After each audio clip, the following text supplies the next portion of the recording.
Bonjour à tous et à toutes, et bienvenue au Pluraliste, le média d'alternative politique et de débat. Dans le cadre de l'élection présidentielle, on s'intéresse aux pluralistes, particulièrement aux candidats peu médiatisés. Dans cette optique, on s'est associé aux médias Le Dranche pour recevoir les candidats à l'élection présidentielle. Je vous laisse découvrir tout de suite l'entretien mené avec Philippe Poutou du nouveau parti anticapitaliste. Bienvenue pour ce nouvel épisode de Qui sera l'élu ? Et ce soir, on a le plaisir de recevoir Philippe Poutou, qui est le candidat du NPA, toujours avec le pluraliste de Sylvain. Bonsoir Sylvain. Bonsoir à tous. Et oui, effectivement, bienvenue. Donc, on continue à recevoir des candidats dans le cadre de cette présidentielle. Bonsoir Philippe Poutou. Bonsoir.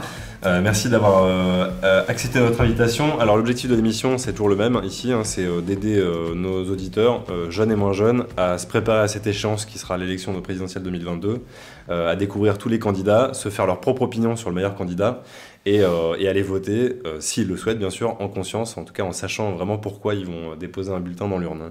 Et du coup, ce soir, on va essayer de creuser un peu le programme du NPA et on va prendre les questions des gens qui sont dans le chat pour savoir les questions qui se posent un petit peu sur les propositions que vous allez faire. On a une heure, assez précisément, donc une fenêtre un peu moins ouverte effectivement que d'habitude. Et donc on va aller à l'essentiel et rentrer dans le vif du sujet rapidement. Philippe Poutou, vous êtes candidat pour le NPA, le nouveau parti anticapitaliste qui a été créé en 2009. Là, à l'heure actuelle, c'est la 3e fois que vous vous présentez. Quelle expérience vous retirez de vos candidatures précédentes et qu'est-ce que vous comptez faire différemment par rapport aux fois précédentes ? C'est difficile toujours à répondre à ce genre de questions, mais en fait, il n'y a pas trop de réflexion sur ce côté-là, même par rapport à l'expérience. Parce que nous, on est dans des logiques très militantes, évidemment. Donc le NPA, c'est une organisation politique qui est un peu connue quand même et qui a effectivement une 10 années d'existence ou 11 années d'existence, mais on est aussi la suite de la LCR, la Ligue communiste révolutionnaire. Donc on a une histoire qui est beaucoup plus longue, une histoire militante, anticapitaliste, révolutionnaire. Et donc la question se pose pour nous, c'est-à-dire que quand il y a une élection en général, ou une élection présidentielle plus particulièrement, est-ce qu'on a envie d'y aller, et si on y va, pourquoi on y va, et comment on y va, voilà, avec quel visage. Donc c'est un débat qui a lieu à chaque fois, voilà, ce qu'on appelle une conférence nationale. Donc tous les comités de l'organisation sur le territoire discutent de ça, et puis on voit. Et voilà. Alors cette année, c'était comme d'habitude, c'est toujours un peu compliqué parce qu'on n'est pas électoraliste, c'est-à-dire on ne pense pas que ce sont les élections qui changent la vie, on pense que ce sont les luttes sociales, les mobilisations, la population qui est capable de s'organiser et de se battre. Voilà. Bon, nous on est sur cette idée-là, mais ceci dit, la campagne présidentielle, c'est un moment politique important puisque c'est là où a priori les gens ils ont tendance un peu à s'intéresser à la vie politique. Et c'est vrai que c'est un peu le centre de la vie institutionnelle. Et donc pour nous, ça vaut le coup d'être là. Alors on n'a pas la prétention de gagner cette élection, ni même d'aller au 2e tour, on ne pense pas qu'on soit taillé pour ça.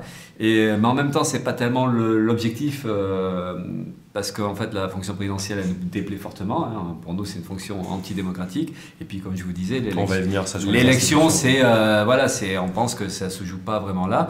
Mais par contre, comme on est une organisation politique, on milite au quotidien, qu'on est investi dans des luttes, on est même investi parfois, moi je suis conseiller municipal à Bordeaux, donc en fait on fait de la politique au quotidien et on se dit que cette élection-là, il faut qu'on y soit.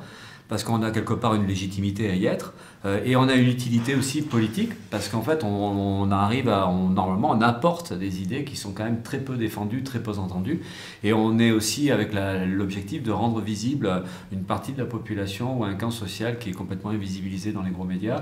Et voilà, c'est tout ça, et puis une perspective politique est celle de dire, il faut qu'on prenne nos affaires en main, qu'on fasse de la politique nous-mêmes, et il va falloir qu'on se batte, et à l'image de mobilisation populaire dans d'autres pays. Voilà, c'est tout ça qu'on veut mettre dans le débat et dans la campagne, et on pense qu'on a cette utilité-là et donc du coup la légitimité aussi. Donc effectivement, vous avez été élu avec 2 autres personnes au conseil municipal de Bordeaux là, en 2020, en réalisant même d'ailleurs au-dessus de 11%. Ouais, quasiment 12. Quasiment 12. Attention, hein. Et alors, pour autant, effectivement, vous avez une vision assez critique de la politique et particulièrement de la fonction présidentielle, mais pour autant, vous trouvez que ça a du sens de s'engager au niveau local dans sa commune ? Mais, ouais, mais l'avantage par rapport, contrairement à la présidentielle où c'est archi personnalisé à outrance même, hein, d'ailleurs c'est même pas des partis ou des collectifs, ce sont des individus qui ont rendez-vous avec le peuple. Tout ça, ça nous déplaît. Donc on est dans des situations, des choses qui sont pas taillées pour nous, mais on y va quand même. Et c'est vrai que une élection municipale ou même une élection régionale ou départementale, souvent ce sont des collectifs, enfin ce sont des listes, donc des équipes militantes. Il y a certes une tête de liste, mais il y a plusieurs visages et donc on est mieux là-dedans. Et une élection municipale, pour nous, c'est la mieux parce que c'est la plus près d'ailleurs de la vie locale, enfin de la vie de la population.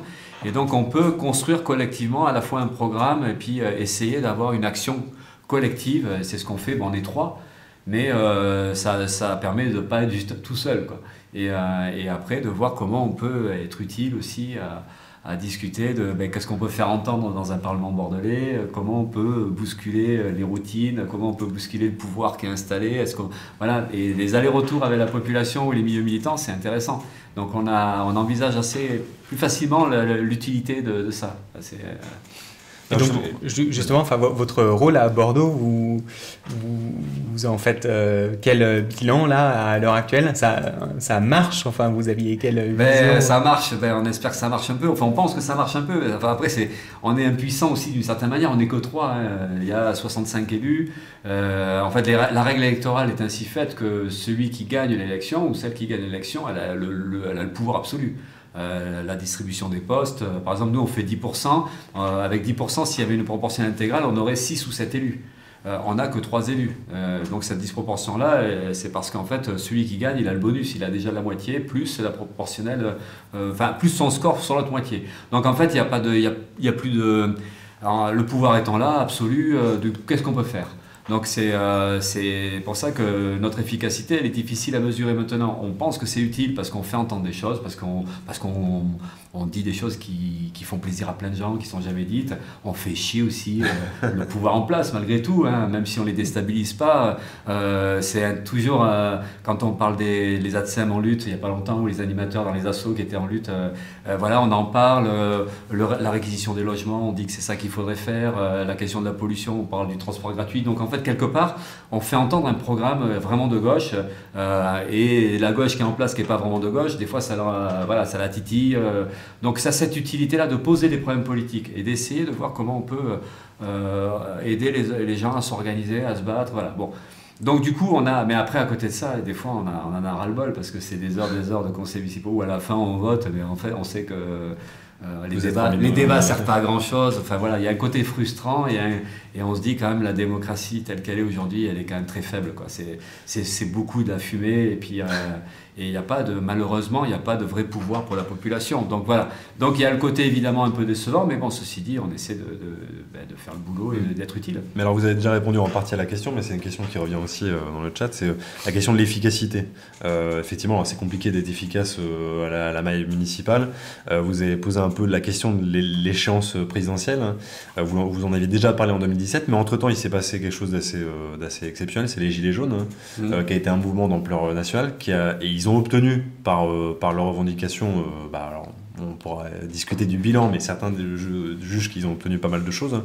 Est-ce que finalement, vous vous inscrivez toujours dans la démarche de l'élection présidentielle? Est-ce que finalement, le mouvement social populaire n'a pas plus d'efficacité ou de chance de réussite que l'élection? Ah si, tout à fait. Et du coup, pourquoi se représenter à nouveau, quoi? Voilà, mais justement, nous, c'est ce qu'on essaie c'est un peu les paradoxes finalement de la posture. Ouais. C'est quand on n'est pas électoraliste, on pense que c'est la lutte qui paye, mais on va dans une élection pour dire ça. Et donc ça peut faire bizarre, de la même manière qu'on va dans une élection en disant, nous, la fonction présidentielle, en fait, on s'entend pas, on n'en veut pas. Donc il y en a qui disent, mais pourquoi vous êtes là alors? Et c'est justement essayer de faire que cette élection-là, elle soit aussi un rendez-vous politique au bon sens du terme. C'est-à-dire, débattons de la question de la société, comment elle est organisée, du pouvoir, qu'est-ce qu'on voudrait comme pouvoir, et donc discutons aussi de la démocratie, à la fois des revendications ou du programme, parce que c'est le programme aussi que chaque candidat a un programme, parce que sinon il a l'air con, mais au-delà du programme, c'est qu'est-ce que ça voudrait dire une société démocratique où on entend tout le monde, et donc du coup, là vous avez raison, enfin nous on pense en tout cas que le mouvement des Gilets jaunes, ça aura été l'événement marquant finalement, à part la crise sanitaire. Ouais. Mais pour d'autres raisons, l'événement marquant des 5 dernières années, c'est ça, c'est quand une partie de la population descend dans la rue et crie et exprime sa révolte, la dénonciation des inégalités, de l'exclusion, de la précarité, et puis surtout avec une détermination comme on l'a vu. ça fait trembler le pouvoir. Même s'il ne tremble pas très longtemps. Parce que, est-ce qu'il y a une forme de déception que le mouvement n'ait pas été un peu plus loin pour déstabiliser un peu plus les institutions? Oui, parce que même si les acquis du mouvement des Gilets jaunes, finalement, c'est pas, à part des bons souvenirs, et puis, enfin, des bons souvenirs, ça fait bizarre de dire ça, parce qu'il y a une violence de la répression qui est terrible, hein. Les mains arrachées. D'ailleurs, je suis élu avec Antoine Baudinet à Bordeaux, qui est un des manifestants qui a perdu sa main suite à un lâcher de grenade, quoi. Mais donc du coup, il y a aussi la démonstration qu'un mouvement, quand il fait peur, ça frappe dessus très méchamment. Donc il y a aussi les points négatifs, mais c'est révélateur de la démocratie dans laquelle on se trouve. Et la déception, oui, c'est que le mouvement, il a quand même été fort. Il a surpris du monde, même toutes les forces de gauche ont été surprises, parce qu'en fait, il s'est construit en dehors des syndicats, il s'est construit en dehors des partis politiques. C'est une sorte de truc qui est sorti comme ça, et qui a eu, par ces originalités-là, une puissance dingue qui fait que ça a bousculé un peu plein de gens, quoi. Le pouvoir a tremblé un peu, mais du coup, ça a fait réfléchir. Et vous pensez qu'il a manqué quoi pour bousculer vraiment l'institution? Il manquait ça? Il manquait sûrement plus. Après, il manquait ça. Mais, parce qu'en fait, nous, on pense que c'est des mouvements comme ça, mais après, il faudrait être plus nombreux déjà, et puis arriver à... Enfin, de toute façon, la difficulté qu'il y a, c'est que on peut discuter des mouvements sociaux qu'il peut y avoir dans d'autres pays aussi, hein, en Algérie, en Hong Kong, en Irak, au Chili, puisque c'est un peu l'actualité avec l'élection. D'ailleurs, la défaite du fasciste au Chili est liée directement à la population qui s'est mobilisée ces derniers temps. Il y a une victoire électorale à gauche, on va dire, entre guillemets. Elle est pas innocente, elle vient aussi de ce qui s'est passé ces 2 dernières années au Chili. Donc il y a toujours mais oui, comme un mouvement populaire, comment ils peuvent être assez puissants pour à la fois bousculer les choses et puis arriver à imposer des politiques qui répondent aux souffrances sociales.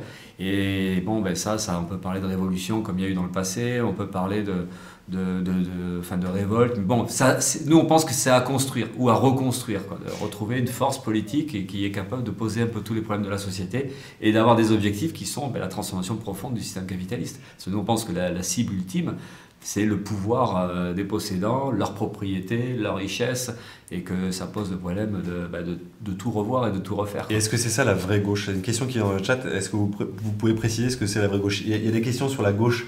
Alors les écolos à Bordeaux, est-ce que c'est vraiment des gens de gauche? La question de la gauche et de votre vision de la gauche, elle revient beaucoup. Ouais. Le Chili, vous en avez parlé, c'est une union de la gauche très large, hein, quasiment des centres-gauche jusqu'aux communistes. C'est quoi votre vie? C'est quoi être de gauche? C'est pas une question simple. Non, c'est pas ça, mais non, moi j'oserais pas dire de dire la vraie gauche ou la fausse gauche, parce qu'après chacun le dit comme il veut. Mais je pense qu'effectivement, il y a plusieurs gauches. En tout cas, nous on se reconnaît pas dans la gauche. La gauche entre guillemets qui a participé au gouvernement ces dernières années, hein, le PS, les écolos, y compris le PC, même y compris on peut aller jusqu'à Mélenchon.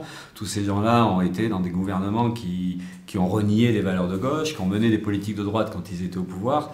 Donc en fait il y a cette gauche-là institutionnelle, une gauche de pouvoir qui a montré que en fait ses convictions à gauche étaient très très limitées. Et après on pourrait discuter qu'il y a une autre gauche à côté, mais qui n'est pas plus concrète aujourd'hui, hein. Elle est pas plus... on le voit, il y a une faiblesse aussi, mais une gauche, en tout cas une aspiration à une gauche de combat, une gauche anticapitaliste, et qui regrouperait un peu toutes les forces militantes associatives ou des collectifs, y compris des gilets jaunes. Mais ça, c'est à construire, quoi. Une gauche qui soit réellement en rupture avec le pouvoir tel qu'il est aujourd'hui. Et avec cette idée que c'est par en bas, effectivement, qu'on peut... changer les choses, quoi. Bon, de toute façon, on va y venir, effectivement, dans vos propositions, il y a de la rupture, ça c'est...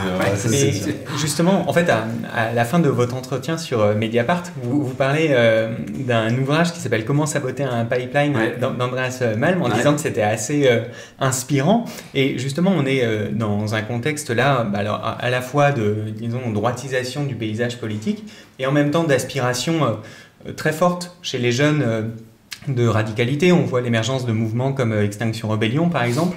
Est-ce que ce ne serait pas justement le rôle de partis qui souhaitent la rupture et des mouvements révolutionnaires, comme le NPA, de rentrer ou d'encourager des démarches beaucoup plus actives, peut-être de sabotage de biens matériels, comme en fait Andreas Malm le suggère? Est-ce que ça a encore un sens dans le contexte actuel de promouvoir la voie politique institutionnelle? Mais ce qui est intéressant dans la situation actuelle, on vit une période, c'est toujours difficile de comparer parce qu'on On peut toujours dire, est-ce que c'est pire aujourd'hui qu'avant? Enfin bon, c'est toujours difficile. Mais là, on a quand même une société qui est ultra violente. Voilà, je ne comparais pas, je ne dirais pas qu'elle est plus, mais elle est vraiment ultra violente à plein de points de vue. Elle est ultra violente du point de vue de la répression, du point de vue d'un pouvoir autoritaire. Même la crise sanitaire, c'est ultra violent. C'est des contrôles, de la surveillance, on impose, on ne reconstruit pas les hôpitaux, le système de santé, on impose des choses. Donc il y a quelque chose d'ultra violent qui passe mal. L'avenir de la planète avec la crise climatique, c'est aussi une forme de violence. On voit la pollution, on voit le rouleau compresseur du capitalisme qui se moque quand même pas mal de l'avenir de la planète finalement, parce que tout continue grosso modo comme avant. Et puis la question sociale, les inégalités, enfin, la précarité, la pauvreté, à côté de ça, des ultra riches, les concours de yachts, le marché du jet privé qui part, enfin, qui explose. Enfin voilà, donc on est dans un monde ultra violent et ça se traduit maintenant par des idées réactionnaires, par des Zemmour, par des tas de fachos qui sont là en train de dire les migrants qui restent dehors. Enfin, et puis le sexisme, le racisme, l'homophobie. Enfin, on est dans une société ultra violente. Donc du coup, de cette violence-là, ça devient intéressant de discuter, mais finalement, à un moment donné, il va pas falloir que nous on s'excuse aussi parce qu'on nous taxe toujours de violents. Les gauchistes, ils sont violents, ils parlent mal, ils veulent exproprier, ils veulent socialiser, ils veulent partager les richesses, ils sont jaloux et tout ça. Et ça, c'est intéressant de discuter d'où vient la violence, quoi. Et elle est où la violence? Et donc ouais, effectivement, le bouquin d'Andreas Malm, alors que moi je fais partie d'un courant qui est révolutionnaire, donc qui a priori pas peur de discuter de la violence, des formes de lutte.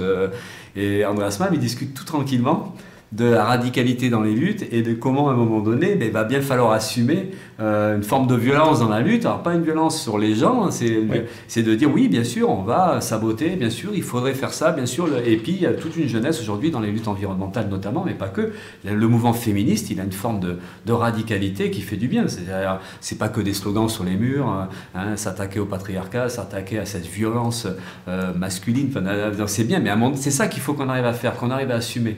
Donc oui, ça relève complètement d'une lutte révolutionnaire, mais par quel bout, comment on peut le reconstruire? Et ça relève aussi tout simplement déjà de se sentir légitime dans le combat et d'avoir confiance en soi collectivement. Et nous, c'est ce qu'on essaie. Et l'élection, pour nous, on n'est pas les seuls à vouloir le faire, mais d'essayer de jouer un rôle là-dedans, de remettre ça et de dire, mais ouais, il faut qu'on se dise, mais il va falloir qu'on y aille, quoi.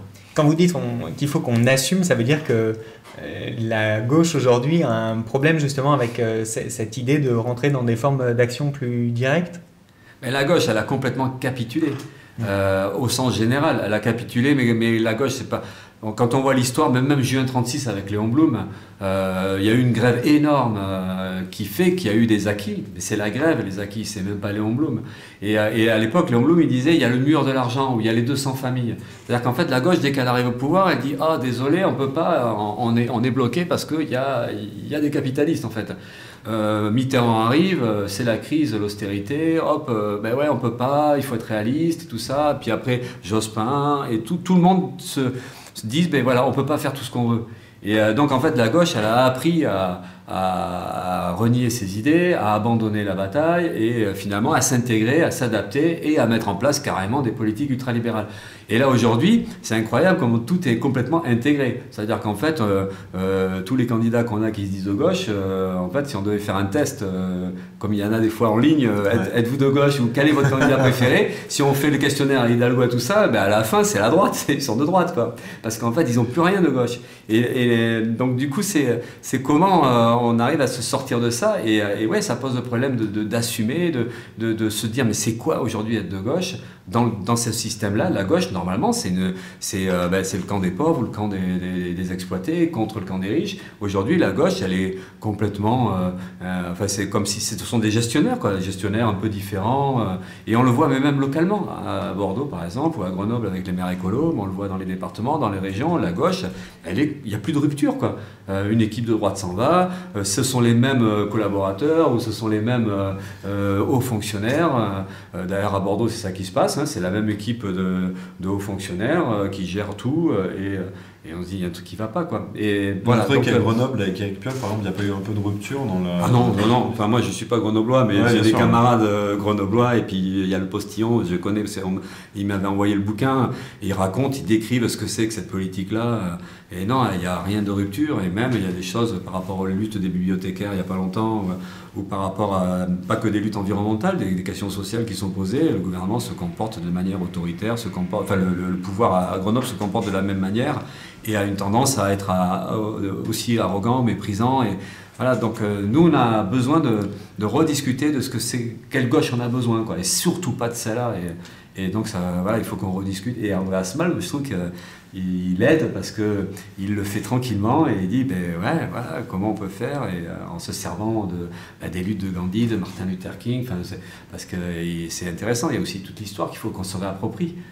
Il y a quand même des tas d'expériences, il ne faut pas les oublier. Et ces expériences-là, elles nous aident aujourd'hui, normalement, quand même, à mieux gérer ces situations politiques-là.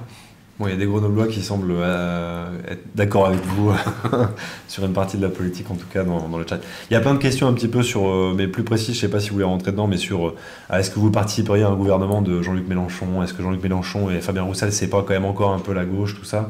Mais bon, on a quand même déjà beaucoup parlé de la gauche, on va peut-être parler un petit peu du reste. Oui, si on rentre là plus dans le concret de votre programme et de vos propositions, comment est-ce que vous définissez l'orientation idéologique du NPA? Nous, on se dit un parti anticapitaliste, un parti révolutionnaire. Et, vous revendiquez l'écosocialisme? Oui.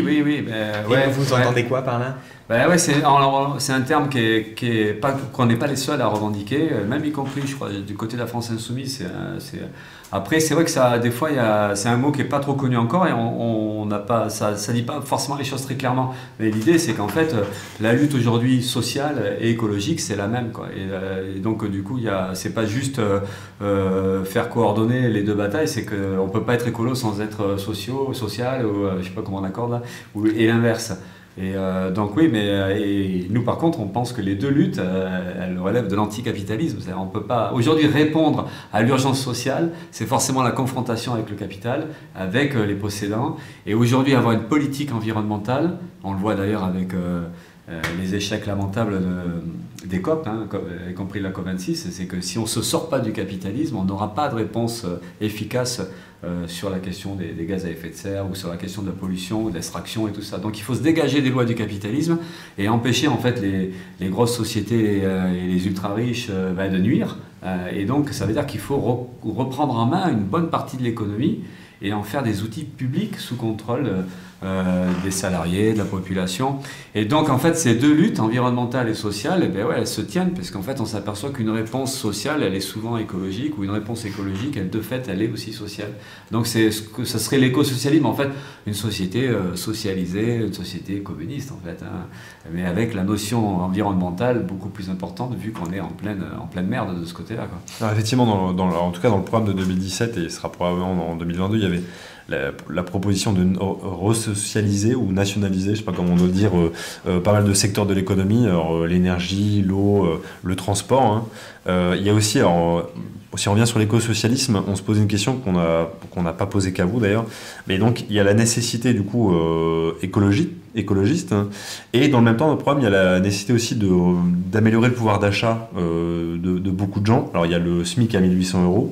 Il y a la retraite un peu plus tôt. Il y a aussi un SMIC étudiant, je ne sais pas comment on doit le dire, un RSA étudiant, en tout cas un revenu, un salaire étudiant. En tout cas, il y a beaucoup de mesures qui permettent à beaucoup de gens d'avoir plus de pouvoir d'achat. Est-ce que c'est compatible ça avec une nécessité, alors je ne sais pas si on va parler de décroissance, mais en tout cas d'un peu moins consommer ou de consommer différemment? Est-ce qu'il n'y a pas aussi un risque de paradoxe aussi là-dedans, quoi?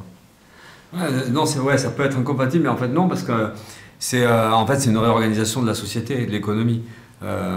Parce que là, quand on discute de salaire, nous on dit effectivement pour vivre décemment, il faut au moins un SMIC à 1 800 € net. Et en fait, tous les revenus, quoi. Ça concerne les pensions, ça concerne les minima sociaux, et y compris donc les revenus pour les étudiants. Parce que c'est même pas un truc à part. C'est l'idée, mais il y en a qui le formulent sur la sécurité sociale professionnelle ou sur le revenu à vie. Il y a Bernard Friot qui a... Oui, voilà, Bernard Friot notamment, qui est un des plus connus qui travaille sur ces questions-là. Et donc, en fait, l'idée, c'est ça, c'est de détacher en fait, le revenu du travail en lui-même. Exactement. Et de faire en sorte que n'importe quel individu puisse vivre sans être condamné à avoir un emploi absolument, ou par moment, il peut ne pas en avoir, ou puis même, qu'est-ce que ça veut dire avoir un emploi? Ça peut être aussi un travail dans des assos, ça peut être des tas de choses, quoi. Donc, du coup, c'est l'idée du revenu à vie. Mais alors, nous, on essaie à chaque fois qu'on revendique quelque chose de faire le lien avec le reste, parce que ça peut pas se déconnecter. Et donc, c'est la question, du coup, de comment est organisée la société, parce que du coup, c'est la redistribution des richesses. Les richesses produites, comment elles sont redistribuées. Mais avant de poser comment elles sont redistribuées, c'est qui finalement contrôle tout ça. Et donc, du coup, ça pose le problème d'une société qui est socialisée. Alors, en grande partie, en tout cas, on va pas faire peur à tout le monde, on va pas tout socialiser comme à l'époque les partageux ou celui qui voulait, on n'aurait même plus de maison, même plus de voiture ou même plus son magnétoscope. Enfin là, même le magnétoscope, c'est un peu vieux comme histoire, mais ouais, ce qui fabrique les richesses, l'industrie, l'économie, les services publics, tout ça, ça doit être public. Voilà, l'outil de production et donc c'est pour ça que c'est une rupture, parce qu'en fait c'est la question de la propriété. Et nous, on pense qu'il faut abattre la propriété capitaliste et faire en sorte que des outils, mais comme l'énergie notamment, l'énergie, c'est fondamental. Si c'est pas un outil public, mais c'est évident qu'on n'arrivera jamais à avoir une politique environnementale cohérente, puisqu'en fait, tant qu'on est dans les logiques du capitalisme, c'est comme par définition, c'est celui qui possède, il décide. Et s'il veut, ce sont ses affaires. Aujourd'hui, c'est ça, la libre entreprise ou la liberté de concurrence et le droit de propriété. Ça veut dire, on fait ce qu'on veut. Alors des fois, il y a des rapports de force qui les obligent, mais bon, globalement, ils font quand même ce qu'ils veulent. Donc, il faut absolument se sortir de là. Donc oui, la réponse environnementale, elle est là. L'énergie, donc expropriation totale, par exemple. Nous, on pense en plus 23 fois, ils ont multiplié leur profit par 23 ces derniers temps. Il y a eu la preuve il n'y a pas longtemps qu'ils mentent depuis 50 ans sur les études et tout ça. Ils savent très bien que ce qu'ils font, ce qu'ils produisent ou de la manière dont ils le produisent, c'est néfaste pour l'environnement et pour l'humanité. Et donc, du coup, ce mensonge-là, il devrait justifier déjà une expropriation. C'est-à-dire, cassez-vous, vous êtes incapable de gérer. Voilà. Donc, tous ces problèmes-là, il faut se les poser, quoi.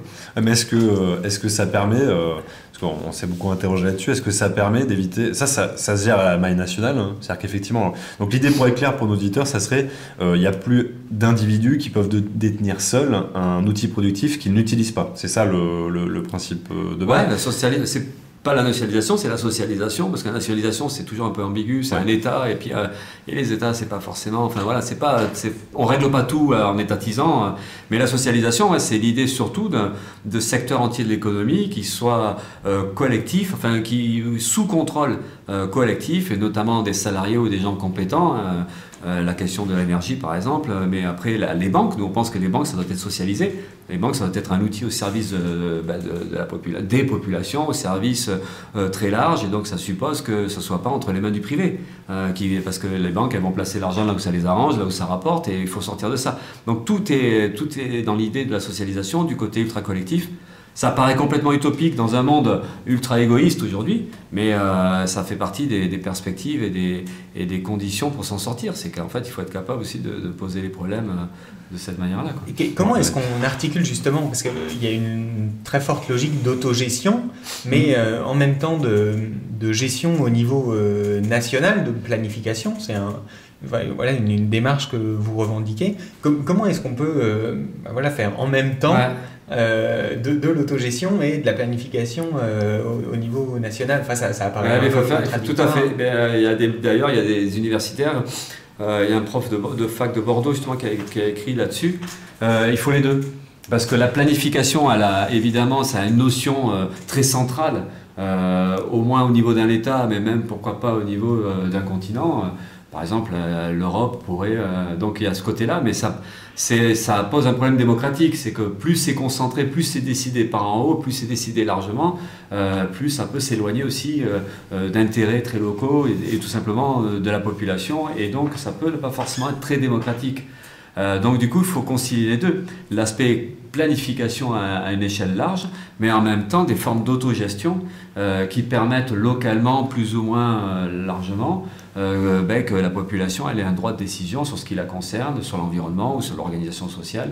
Donc il faut les deux, ouais. Mais la planification suppose de toute façon, pour être en capacité de le faire, d'une expropriation ou d'une socialisation. Sinon, la planification, on ne planifie rien. Ou alors c'est les multinationales qui planifient, mais pour elles. C'est ce que vous critiquez justement dans des programmes comme la France Insoumise. Oui, ouais. Okay. Ouais, désolé, on ose critiquer Mélenchon, c'est vrai que c'est mal vu parce que c'est quand même le super programme qui est vachement apprécié par la grande partie de la population et nous on ose le critiquer ce programme. Mais en fait on critique le programme de la France Insoumise, pas tant sur les 150 pages du programme, voilà, on les a lues et donc c'est pas on est d'accord avec toutes les revendications, quasiment toutes, mais le problème c'est quand on a un programme comme ça, si on ne discute pas de comment on peut le mettre en place, et si on ne discute pas que, ne serait-ce qu'aujourd'hui, une augmentation de salaire, un plus de services publics ou une réponse environnementale, si on ne dit pas que c'est derrière une confrontation directe avec la propriété capitaliste, il y a une entourloupe. Aujourd'hui, le moindre progrès social, ça suppose une confrontation très dure avec ceux qui possèdent. Parce qu'on le voit aujourd'hui, hein, l'égoïsme des possédants, il est sans limite. Ça ne se raisonne pas. On pourrait penser que Bernard Arnault, avec 157 milliards, ça fait un moment qu'il se serait aperçu que c'était un peu trop quand même, que c'était quelque part même indécent. Hein, ou que Total, qui fait 23 fois les bénéfices, ou que Pfizer, BioNTech et Moderna, ils ont je crois 1000 $ par seconde de profit. Si aujourd'hui ces gens-là ils comprennent pas qu'ils abusent, ça veut dire qu'il n'y aura jamais de limite. Voilà, quand on voit la misère qu'il y a, la sous-alimentation et puis toutes les difficultés, toutes les souffrances sociales. Donc le capitalisme ne se raisonne pas. Donc à partir du moment où nous aujourd'hui on est dans une situation où on dit mais ça serait bien quand même que la retraite elle soit à 60 ans, ou ce serait bien qu'on ait un peu plus de salaire, ou ce serait bien que dans les hôpitaux on embauche des infirmières et des aides-soignantes, ou ce serait bien qu'on ne ferme pas les bureaux de poste. Rien que ces revendications-là, ça veut dire un combat de dingue.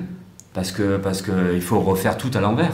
Et ce tout à l'envers là, ça suppose un combat de fond. Et le programme de Mélenchon, il ne pose pas ces problèmes-là. On liste, super, ok, on est d'accord, oui, mais derrière, il nous manque un truc. Quelle est la force pour l'imposer? Et qu'il ne nous fasse pas croire que son élection suffira. Parce qu'à ce moment-là, pourquoi Mitterrand ne l'a pas fait? Pourquoi Léon Blum ne l'a pas fait? Pourquoi soit ils nous ont menti, soit ils n'ont pas pu. Et a priori, officiellement, ils n'ont pas pu. S'ils n'ont pas pu, c'est qu'il a manqué une force. Et cette force-là, c'est forcément la colère de la population. Et le programme de Mélenchon, il pose ni la question du rapport de force, ni la question de la rupture et de la transformation de la société, et donc de l'atteinte ou de la remise en cause de la propriété capitaliste. Ok, bon ça en tout cas sur la propriété c'est fondamental, on a compris. Alors, il y a deux sujets là qu'on a évoqués, vous avez parlé un peu d'institutions et d'Europe. Alors, il y a quelques questions sur l'Europe. Pour bien comprendre, c'est un sujet qui revient beaucoup dans les questions des programmes ou des candidats. On n'a pas réussi il n'est pas marqué clairement que vous souhaitez un départ de l'Union, de Frexit ou de départ de l'Union européenne. Vous parlez plutôt de dénoncer les traités et puis d'essayer de construire une Europe des travailleurs. Hein. Est-ce que ça veut dire que vous essayez de la transformer de l'intérieur, cette Europe, hein? Non, mais c'est vrai que le truc qu'il y a souvent, c'est qu'on ne parle pas directement de ça parce qu'en fait, on est sur la sortie du capitalisme. Et on évite de cette manière-là. C'est pas sortir de l'Europe en fait, parce que l'Europe est capitaliste, donc nous on veut sortir du capitalisme, donc du coup ça suppose automatiquement la sortie de l'Europe. Okay. Mais c'est vrai qu'en plus on a toujours eu des réticences dans le discours anti-européen, alors qu'on est anti-Union européenne, mais le discours anti-européen on a toujours on n'est pas toujours très à l'aise parce qu'on n'a pas envie d'être confondu avec les discours chauvins, nationalistes. Vous voulez pas être taxé de souverainisme? Ouais, voilà, parce que nous on est complètement dans les batailles internationalistes, nous on est pour un monde sans frontières, donc on est pour discuter d'une Europe effectivement qui repose sur la coopération entre les populations, entre les peuples, entre les travailleurs. Et on fait tomber les frontières et on harmonise tous les aspects sociaux et environnementaux par en haut. Et donc on est pour ça. Et donc effectivement on est pour sortir des traités. Et de fait ça veut dire sortir de l'Union européenne telle qu'elle est. Mais on le formule, des fois on a du mal à le formuler parce qu'on n'a pas envie donc d'être confondu avec ceux qui disent non, il faut la France machin. Et en fait on ne sait pas comment ça pourrait se passer. J'ai vu que Mélenchon dans son programme et ses camarades ils essaient de formuler effectivement la sortie de l'Europe et le plan A et le plan B, c'est-à-dire soit on n'est pas tout seul, soit on est tout seul. Mais ouais, c'est l'idée tout simplement de revendiquer une forme d'internationalisme et d'en appeler aux autres populations, aux autres peuples. Mais l'exemple grec, il est révélateur en fait. Ça veut dire que oui, c'est une confrontation, c'est-à-dire sortir de l'Europe et en appeler à la révolte partout contre cette Europe-là. Mais rester dans l'Europe, il n'y a pas d'issue. Syriza s'est fait complètement manger, quoi. Et donc, du coup, c'est aussi cette expérience-là qui... Mais nous, on est pour la refonte complète de l'Europe, mais pas de l'intérieur, parce que c'est illusoire. Mais ça repose aussi sur des luttes quoi. La révolte des peuples, et c'est tout ça qu'on veut à chaque fois. C'est ça qui va bousculer profondément les choses. C'est pas l'institution, elle ne fera pas. Donc, il faut une force par en bas qui pousse tout le monde à faire éclater un truc et qui est sans issue, quoi. Ok, bon, du coup c'est clair, c'est une sortie de l'Europe, mais c'est vrai que c'est difficile aujourd'hui d'utiliser des termes de sortie d'Europe sans effectivement utiliser le vocable de partis souverainistes qui ne feraient pas exactement pour les mêmes raisons. On s'est pas mal interrogé aussi sur la vision que vous pouvez avoir du rôle de l'État, parce que effectivement dans la perspective d'une planification, ça reste apparemment une échelle intéressante pour gérer l'économie, mais pour autant, voilà, sur tous les aspects de relations internationales, vous êtes vraiment sur la revendication de faire tomber les frontières. Est-ce que, c'est pareil, ça paraît un peu paradoxal de dire on va avoir un État fort pour gérer l'économie, mais en même temps sur tous les aspects plutôt régaliens, on va lâcher du lest à fond, et puis on est pour la libre circulation des populations. Même chose, ça paraît assez, quand j'essaie de me projeter, ça paraît assez difficile à envisager en fait. On ne parle pas d'État fort. Après, on est marxiste. Hein. Donc en fait, on pense que l'État, c'est une machine de domination capitaliste, comme l'État féodal l'était pour la classe féodale. L'État capitaliste, c'est la machine de domination, avec son armée, sa justice. Donc du coup, nous, on est dans l'idée marxiste de briser cette machine-là, cet outil-là. Il faut briser l'État capitaliste et en construire un autre. Et alors après, si on discute socialisme ou communisme, là, on est dans cette idée que quand il n'y aura plus d'exploitation, plus de classe sociale, il n'y aura plus d'État. Et donc l'État de la Révolution dépérirait de lui-même, puisqu'en fait il n'existe que parce qu'il doit défendre un ordre tel qu'il est et qu'il doit défendre des intérêts contre un autre, sinon il n'y a pas besoin d'État. Donc voilà, ça c'est l'idée d'une transformation de la société, d'une révolution qui réussit. Maintenant là aujourd'hui on discute plus socialisation ou expropriation, et c'est vrai qu'on n'a pas la formule de l'État, on l'a pas vraiment, on ne sait pas comment on discute de ça, comment ça peut se faire, comment même aujourd'hui dans un monde tel qu'il est, qui n'a rien à voir avec l'époque de Marx, ou même qui n'a pas grand-chose à voir avec l'époque de la Révolution russe, il y a un peu plus d'un siècle. Comment tout ça, ça peut se passer? Comment, en fait, des mobilisations populaires, comment des révoltes, elles peuvent fragiliser l'État tel qu'il est, et comment autre chose se construit en même temps que l'ancien disparaît. Mais c'est évident, et c'est la différence qu'on a aussi avec Mélenchon et ses potes, hein. C'est qu'en fait, on a vraiment un truc à flinguer, quoi. C'est pour ça qu'on ne parle pas de 6ème République, parce que 6ème République, ça suppose que c'est le même État. Sinon, on discuterait, nous, on pense qu'il y a quelque chose à casser, à faire, et construire par en bas. Donc nous, on est vraiment plutôt pour les formes d'autogestion, en réalité. Alors, avec donc des liens, parce que c'est la coopération entre les peuples, ça suppose donc des organisations, mais comment tout ça, ça peut se mettre en place, on ne sait pas. Mais c'est vrai qu'à la base, quand même, c'est comment par en bas, comment on construit une véritable démocratie par l'autogestion, et comment...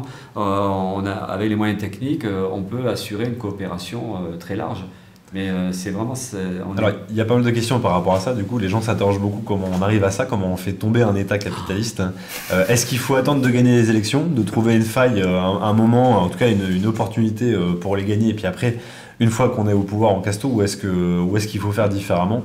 Et après, il y en a qui s'interrogent aussi, est-ce que la description que vous en faites, ça se rapproche plus ou moins de l'anarchisme? De toute façon, c'est proche, hein, parce que même aujourd'hui, pendant très longtemps, on a opposé le courant libertaire au courant communiste marxiste, par exemple.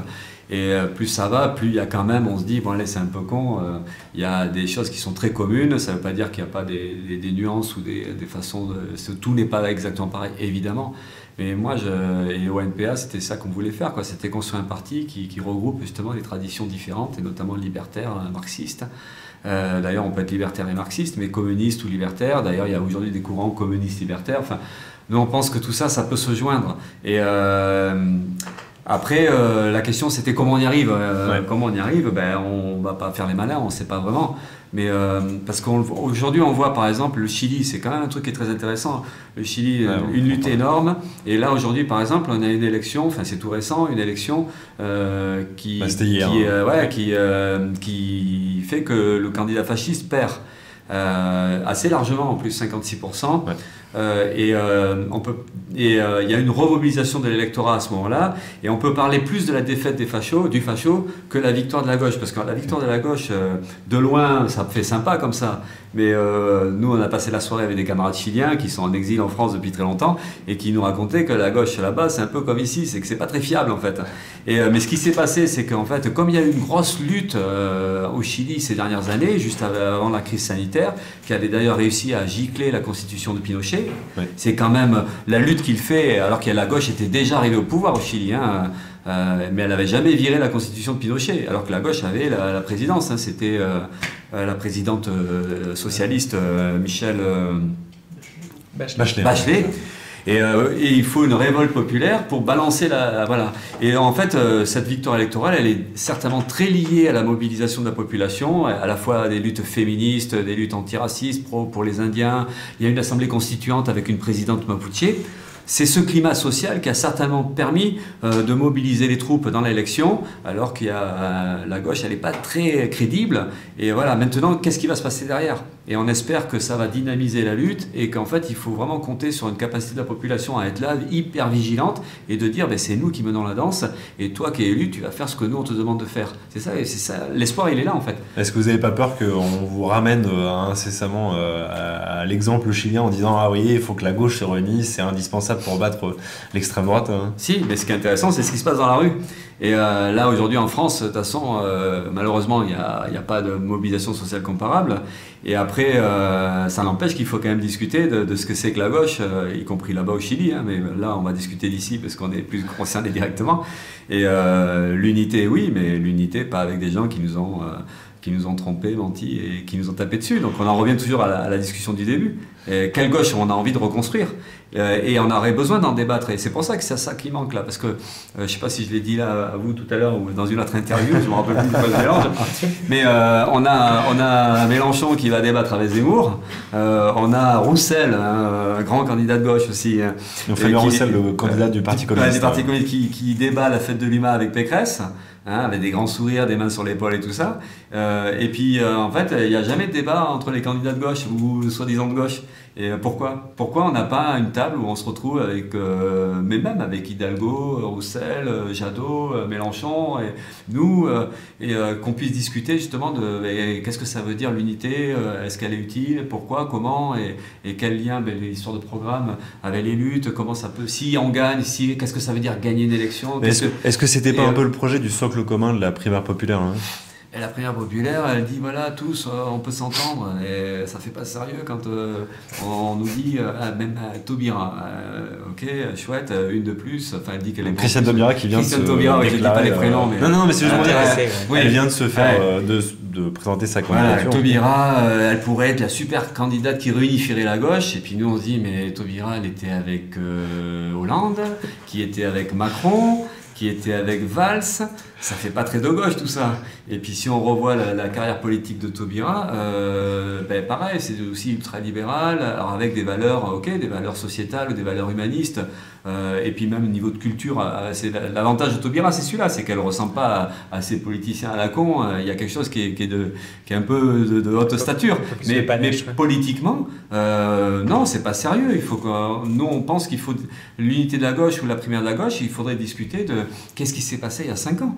C'est quand même la gauche qui a produit le monstre d'aujourd'hui, enfin le monstre Macron.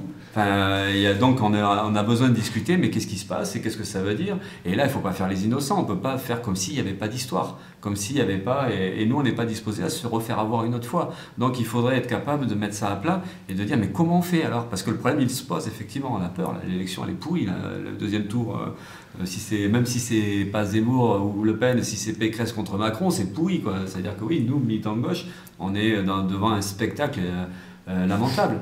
Mais donc, ok pour discuter de comment on peut changer, mais il faut qu'on discute sérieusement des bilans des uns et des autres et de qui peut raisonnablement avoir la prétention de représenter la gauche ou les idées de gauche. Mais qu'est-ce qui peut organiser cette discussion? Dans quel cadre elle pourrait se tenir? Personne pour l'instant, en tout cas. Nous, on essaie à chaque fois de dire il faut un débat. Parce que vous avez est tout petit, donc on ne peut pas l'imposer. Parce qu'on va dire le chieur, il va pas. Les débats, on a vu ce que ça donnait avec Fillon et Le Pen, il ne va pas nous emmerder quand même. Mais oui, il y aurait besoin de. Qui peut l'organiser? Des médias pourraient l'organiser. Mais pourquoi ça ne s'organise pas? Pourquoi à un moment donné, il y a pas... On a vu les débats de primaires de droite, Ouais. hein, ils nous ont fait chier là-dessus. On a eu des primaires des écolos aussi, bon pourquoi pas.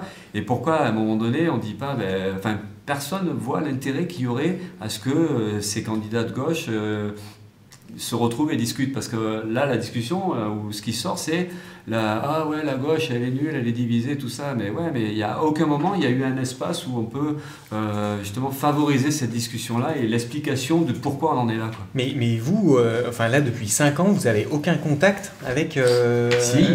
Lutte ouvrière ou LFI Lutte ouvrière très ou, peu, c'est le paradoxe. PCF. C'est vrai, on n'a pas trop parlé de Nathalie Arthaud, mais c'est vrai que c'est peut-être de elle qu'on aurait dû évoquer aussi d'ailleurs. Mais ouais, mais avant de parler de s'unir avec les écolos. Voilà, on n'est pas très bon non plus. Parce qu'en fait, on peut toujours discuter de la gauche qui est pitoyablement éclatée, mais l'extrême gauche. Parce que les critiques que vous portez à la gauche, vous pouvez pas les porter. Si, bien sûr. Ah ok. Si, l'extrême gauche, elle a aussi ses côtés. Non, je voulais dire le fait d'avoir participé à finalement une politique très libérale dans des gouvernements finalement libéraux, c'est une critique qu'on peut pas trop faire pour l'instant. Ah oui, c'est pour ça qu'on n'est pas tout à fait de la même famille. C'est vrai qu'on se sent pas. Quand Hidalgo dit ouais, il faut être tous ensemble et tout ça, ou quand Montebourg il dit ouais machin, on se sent pas vraiment concerné. D'ailleurs Montebourg il m'a pas appelé. Donc en fait, et puis jamais il parle de nous. Vous faites référence aux vidéos où il appelle effectivement les candidats pour essayer d'avoir une discussion pour unir la gauche justement. Et on sent bien qu'ils pensent pas à nous en fait. Nous on va nous faire chier. Vous avez 20%, vous ne devrez pas exister, mais en réalité eux ils pensent pas à nous, donc ils nous laissent tranquilles. Et c'est vrai que l'histoire fait que nous on n'a pas été dans leur magouille et puis dans leur pouvoir. Mais ceci dit, sur l'extrême gauche, on fait pas les malins parce qu'on n'est pas plus fort, on n'est même pas capable nous d'être unis. On est sur des candidatures éclatées, on a très peu de rapports, donc on n'est pas non plus on est aussi victime quelque part de défauts qui sont très, très larges, c'est-à-dire les côtés un peu boutiquiers, un peu sectaires. Voilà, les milieux militants, ils sont aussi déformés, quoi. Donc on a aussi quelque chose à reconstruire de ce côté-là. C'est ça qui empêche une union avec Lutte ouvrière, par exemple? Bah ouais, il y a des trucs. Après, il y a des désaccords politiques aussi, mais les désaccords politiques avec Lutte ouvrière, comme avec des tas d'autres courants, y compris même, je parlais des courants libertaires ou des courants des mouvementistes, zadistes, tout ça. On a des difficultés à pouvoir discuter fraternellement, à pouvoir. On ne sait pas faire ça non plus. Alors après, les rencontres, les contacts, ils se font dans les manifs, avec le PC, avec la FI. On a des contacts, mais des contacts de direction ou d'état-major, c'est très compliqué. Justement, il y a pas mal de questions qui sont revenues. Là, j'en prends une dernière, celle d'Ohara, qui est, vous parlez d'international. Est-ce qu'il y a des mouvements, des partis en France ou dans d'autres pays européens avec qui vous échangez justement à ces niveaux-là en termes d'organisation pour porter ce mouvement à une échelle un peu plus large? Oui, bien sûr, mais comme quand l'état de faiblesse global de la gauche ou de l'extrême gauche, il est en France, mais partout ailleurs. Donc du coup, on a des relations, des liens avec des organisations qui sont aussi petites que les nôtres, okay. Ou des fois même plus petites, parce que c'est souvent plus compliqué dans certains pays de pouvoir de militer. Mais oui, on a des liens internationaux avec des organisations anticapitalistes, mais un peu comme des collectifs ou des associations environnementales, enfin à tous les niveaux, il y a des liens internationaux. Mais c'est vrai que c'est malheureux, enfin c'est l'état des forces aujourd'hui, quoi. C'est relativement faible, mais en tout cas ça existe et on espère bien que des fois c'est une mobilisation populaire quelque part, comme quand il y a une grosse lutte, le mouvement Irak en Algérie. Ça remet des forces dans des mouvements politiques et ça permet de relancer des fois des dynamiques de discussion, d'échange. Et en tout cas, on est très, très vigilant là-dessus parce que c'est fondamental qu'il y ait ces liens-là, quoi. Ouais, bien sûr. Alors vous parliez de faiblesse de la gauche, c'est un truc c'est une question qu'on s'est posée en préparant l'interview. Pourquoi, malgré le contexte, le message porte pas plus? Pourquoi il n'y a pas cet engouement? Alors, on l'a vu, il y a un vrai engouement lors des Gilets jaunes sur les mouvements sociaux, mais pourquoi politiquement il n'y a pas l'engouement attendu? Pourquoi vous parlez de faiblesse de la gauche du coup? Pourquoi ça porte pas? Ouais, mais après, nous, on n'a pas de réponse à tout. Voilà, on ne sait pas, il y a des choses qu'on ne sait pas, il y a des choses qui nous surprennent, il y a des choses qu'on se dit, mais quand même, c'est dingue. Aujourd'hui, avec le niveau de pauvreté qu'il y a, avec le niveau de... Même, enfin, le truc, c'est pas juste la pauvreté, c'est la pauvreté, ça pourrait dire, bon, finalement... c'est du fatalisme, quoi. Il y aura toujours des pauvres, il y aura toujours des riches, et puis la nature humaine elle est escalée, donc on peut pas. Mais là on voit des ultra riches, on voit des tas de choses qui font la démonstration qu'en fait un autre monde pourrait être possible. Et pourquoi dans ce cadre-là il n'y a pas plus de lutte, plus de résistance? Et donc on peut pas tout s'expliquer, mais après on se dit que l'ambiance actuelle, elle est aussi vachement marquée par de la résignation. En fait, toutes les défaites, les coups tordus, les trahisons de la gauche, tout ça, ça discrédite ou ça esquinte un espoir qu'on peut changer le monde. Voilà, tout nous dépasse en fait. Voilà, tout va tellement mal. Et puis dès qu'on a quelqu'un qu'on pense qu'il est bien, qu'il va faire, il ne fait pas. Donc du coup, tout ça, ça contribue quand même à démoraliser. Et on peut penser que notre faiblesse, elle est en grande partie liée à ça. Mais à côté de ça aussi, la gravité de la crise économique depuis très longtemps, elle fragilise énormément nos capacités de résistance. Parce qu'en fait, le mouvement chômeur, par exemple, il y a 3 millions de chômeurs, il y a 6 à 7 millions, 8 millions de précaires. On se dit, mais comment ça se fait qu'il n'y a pas une révolte des chômeurs au moment où il y a l'attaque sur l'assurance chômage, qui est une attaque la réforme de l'assurance chômage, par exemple, qui remet en cause des indemnités de manière importante. Il y a le calcul, mais il y a la somme, la pension. Et on se dit, mais comment ça se fait qu'il n'y a pas de réaction? Et on peut penser que là, par contre, c'est aussi un état de démoralisation, une fragilité, parce qu'en fait, la préoccupation, elle est à survivre ou à essayer de... Et on n'a plus de disponibilité morale à dire, tiens, on va construire la lutte, on va voir avec d'autres. Et nous, on le voit dans les milieux syndicaux, hein, toutes les vagues de licenciements, y compris même dans le service public. Vous voyez plus de résignation qu'avant. Hein. Même dans les milieux militants aujourd'hui, il y a beaucoup de résignation, parce qu'en fait, il y a des gens qui se battent encore, qui ne lâchent pas. Là, on était à une manif avec les camarades de GMS dans la Creuse, et d'autres de Fonderie du Poitou, de la SAM, qui sont aujourd'hui menacés de fermeture. Donc il y a des militants qui se battent, qui manifestent encore, mais en voyant pas trop l'issue en fait, parce qu'on va tout ferme au fur et à mesure, on se bat, mais ça ferme quand même. Et je pense qu'il y a une grosse démoralisation qui est réelle et qui fait qu'il y a un climat de résignation et il n'y a plus de confiance collective. Et donc il y a les dégâts de la crise, la violence du capitalisme de ce point de vue-là, mais il y a aussi à la fois les trahisons de la gauche qui contribuent à démoraliser, et puis la politique très hasardeuse des directions syndicales qui n'ont jamais qui ont toujours été dans le dialogue social, qui ont été un peu dans le suivisme aussi, et qui n'ont jamais été à la hauteur des enjeux, quoi. Donc malheureusement, on a plein de raisons qui font que on est dans un état de faiblesse, mais on ne démoralise pas. L'état de faiblesse, il est peut-être juste là et que d'ici quelques semaines, ça repète. Voilà, parce que nous, on fait tout le temps ce pari-là. On se dit, bon, ok, il y a une lucidité sur une situation qui est dure, mais on s'accroche parce qu'on a un vrai espoir qu'à un moment donné, la roue va tourner, quoi. Jean Baudrillard, dans La Société de consommation, il explique que la fatigue, c'est un état de révolte latent. Il nous reste... Il y a beaucoup de questions. Alors oui, il y aura la rediff, vous la retrouvez sur Twitch, mais vous la retrouvez aussi sur le podcast du Pluraliste et sur celui du Dranche. Il nous reste à peine 2 minutes. Est-ce qu'il y a un sujet vraiment important qu'on n'a pas abordé là ? Un sujet, parce qu'on a très peu de temps, qu'on aurait raté. Il y a une question, le RIC. En fait, est-ce que c'est une proposition que vous reprenez ? Je ne vous ai pas entendu en parler dans les précédentes interviews, où vous évoquez beaucoup. Ça vient pas, on est pour, mais franchement, nous on pense que... c'est l'idée du référendum. Ouais. Le référendum local et puis régulier, on est pour, mais c'est toujours pareil, quoi. On a des expériences de référendum, le traité européen en 2005, ou même celui de Notre-Dame-des-Landes. On peut faire un référendum qui est un peu trafiqué, ou derrière, de toute façon, le pouvoir, on l'a pas. Donc du coup, nous, on discute plus de comment on construit des cadres de démocratie directe. En fait, il faut que la population ait le droit de décider, pas juste sous la forme de référendum, c'est en permanence qu'il faudrait que dans un quartier, à toutes les échelles. Comment on fait et référendum, ça voudrait dire alors, en permanence, il y en aurait. Donc du coup, c'est arrivé à construire une société où, dans les quartiers, notamment, à n'importe quelle échelle, la population elle puisse décider dans l'immédiat, c'est-à-dire par des assemblées générales, par des conseils de quartier. Donc du coup, on met moins ça en avant spontanément, mais ceci dit, aujourd'hui, vu l'état de la démocratie, on est pour le RIC. Mais voilà, nous, on voudrait quand même dire que c'est quand même assez limité finalement comme revendication. Ok, il est très exactement 18h, on me signale. Alors, est-ce qu'il y a un point au-delà du RIC qu'on n'a pas abordé, qui est important ? Alors, on remercie quand même Manon, qui a pas mal répondu aux questions du chat. Donc ça a pas mal aidé, parce qu'il y a eu beaucoup de questions qu'on n'a pas pu aborder. Mais s'il y a un seul sujet, un mot de la fin en tout cas, ou une invitation, notamment pour nos jeunes auditeurs, ça serait quoi du coup ? Le piège. Non, mais il y a plein de trucs qu'on n'a pas, enfin forcément, parce qu'on a. Bah oui, non, mais il y a plein de sujets qu'on voulait aborder. On voulait parler de sécurité, de désarmer la police. On voulait parler aussi d'éducation. Il y avait beaucoup de choses sur les éducations, limiter les effectifs des classes, sur l'énergie, l'immigration, la suppression des frontières, la régularisation des sans-papiers. Il y a plein de choses. C'est sûr, mais un sujet. Les services publics comme la santé et l'éducation, là on pense qu'il faut recruter, qu'il faut des moyens.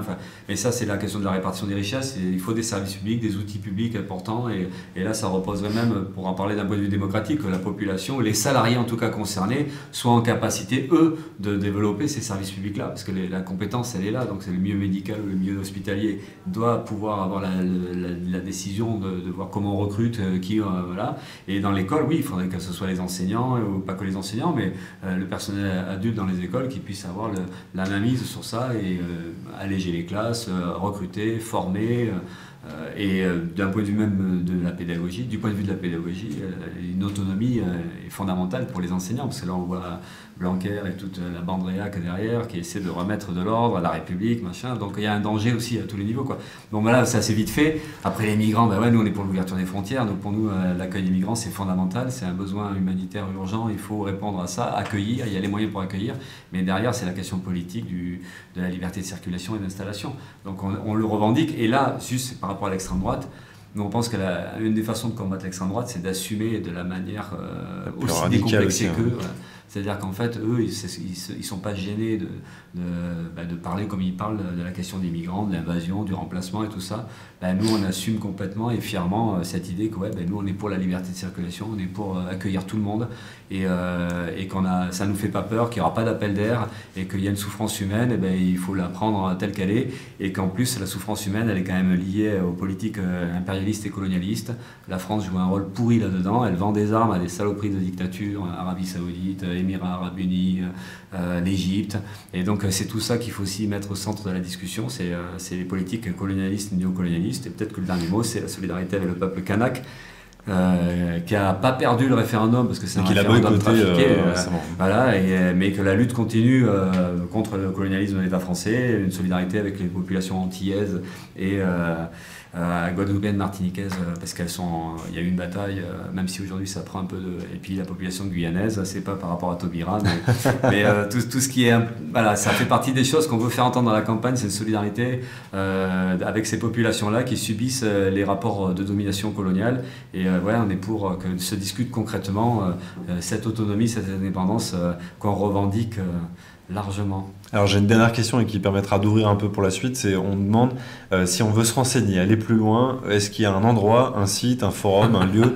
où on peut creuser tout ça On a un site, NPA, on a tout ce qu'il faut, avec du matériel, on a un 4 pages, on a, comme vous le disiez, on a le programme, on n'a pas sorti encore cette année le programme, on est un peu en retard, mais comme tout le temps d'ailleurs on est en retard sur tout, mais on écrit plein de choses, on a un journal, donc on a un site avec plein de choses, et puis nous on encourage évidemment les gens à nous contacter s'ils sont ou pas forcément d'accord avec nous, mais s'ils ont envie de discuter, parce que ce qu'on dit, on espère que ça provoque la discussion et la réflexion, et qu'on aimerait bien que de toute façon changer la situation, ça suppose des batailles, des constructions, et ça suppose forcément des rencontres, des échanges, des disputes, mais voilà, il faut qu'on fasse de la politique très largement, et ça suppose donc qu'on se rencontre, qu'on discute, et on espère que nous on pourra donner envie à ça.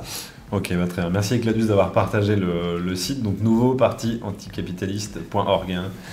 Philippe Poutou, merci beaucoup. Merci.